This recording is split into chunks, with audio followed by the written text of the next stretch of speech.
Season end అయిపోతుంది కదా, ఉసిరికాయ కావాలని ఒక కస్టమర్, ఇద్దరు కస్టమర్స్ అనమాట. ఒక కస్టమర్కి 1 kg అండ్ ఒక కస్టమర్కి 1/2 kg. ఈ కస్టమర్ ఆల్రెడీ మన దగ్గర ఉసిరికాయ 2 times తీసుకున్నారు లాస్ట్ మంత్. అగైన్ ఇప్పుడు మళ్ళీ అడిగారు అనమాట. సో చేస్తున్నాను. సో ఫస్ట్ అయితే పల్లి ఆయిల్ పెట్టేసుకున్నాం.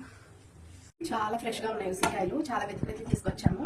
మార్కెట్లో ఒక 2-3 దగ్గర ఉన్నాయి కానీ అసలు మచ్చలేదు అనమాట. మచ్చలు ఉన్నాయి. సో ఫైనల్గా మంచి ఉసిరికాయలు అయితే తెచ్చేసాము.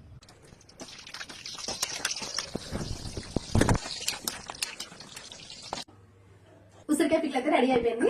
ఇప్పుడు ప్యాక్ చేసేసేయాలి. సో రాగి డ్రై ఫ్రూట్ కూడా చేసేస్తే కస్టమర్స్ కి డెలివరీ చేసేది. రాగి డ్రై ఫ్రూట్ లడ్డు చాలా హెల్దీ కదా, పిల్లలకి పెద్దవాళ్ళకి కూడా బోన్స్ ని స్ట్రాంగ్ చేస్తుంది, హెల్దీగా ఉంచుతుంది మనకి. అండ్ అలాగే రాగిలో చాలా రిచ్ కాల్షియం అండ్ విటమిన్స్ చాలా బాగుంటాయి కాబట్టి రాగి డ్రై ఫ్రూట్ కానివచ్చు. రాగులు ఏదో ఒక విధంగా పిల్లలకి పెడుతూ ఉంటే చాలా మంచిది అండ్ మనకి కూడా చాలా మంచిది కాబట్టి డైలీ ఒక లడ్డు హెల్దీగా తినేసేయచ్చు.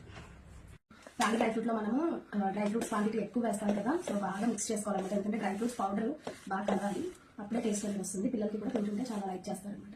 ఎంత గీ వేసానో ఇది ఫ్రై చేసినప్పుడు స్టిల్ అయినా కానీ ఇంకా చాలా ఎక్కువ. గీ వేడి చేసి ఇలా వేసుకుంటే కొంచెం కొంచెం కలుపుకుంటూ వేస్తాం.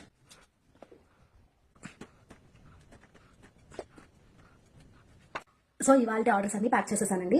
ఉసిరికాయ పికిల్ అండ్ అలాగే రాగి డ్రై ఫ్రూట్ లడ్డు. సో నిన్న చేసిన చెక్కలతో పాటు కస్టమర్కి ఉసిరికాయ పికిల్ ఇవ్వాలి. అండ్ వీళ్ళందరికీ కూడా నియర్ బై కాబట్టి కలెక్ట్ చేసుకుంటారు. సో అందుకే ఈ ప్యాక్ చేయమన్నారనమాట. వేస్ట్ చేసుకోకుండా కవర్స్ అన్న చాలా టైమ్స్ చెప్పారు ఈ కస్టమర్. సో అందుకనేసి అవుటర్ కవర్ వేయకుండా జస్ట్ అలా ప్యాక్ చేసి ఇస్తున్నా వాళ్ళ వరకు.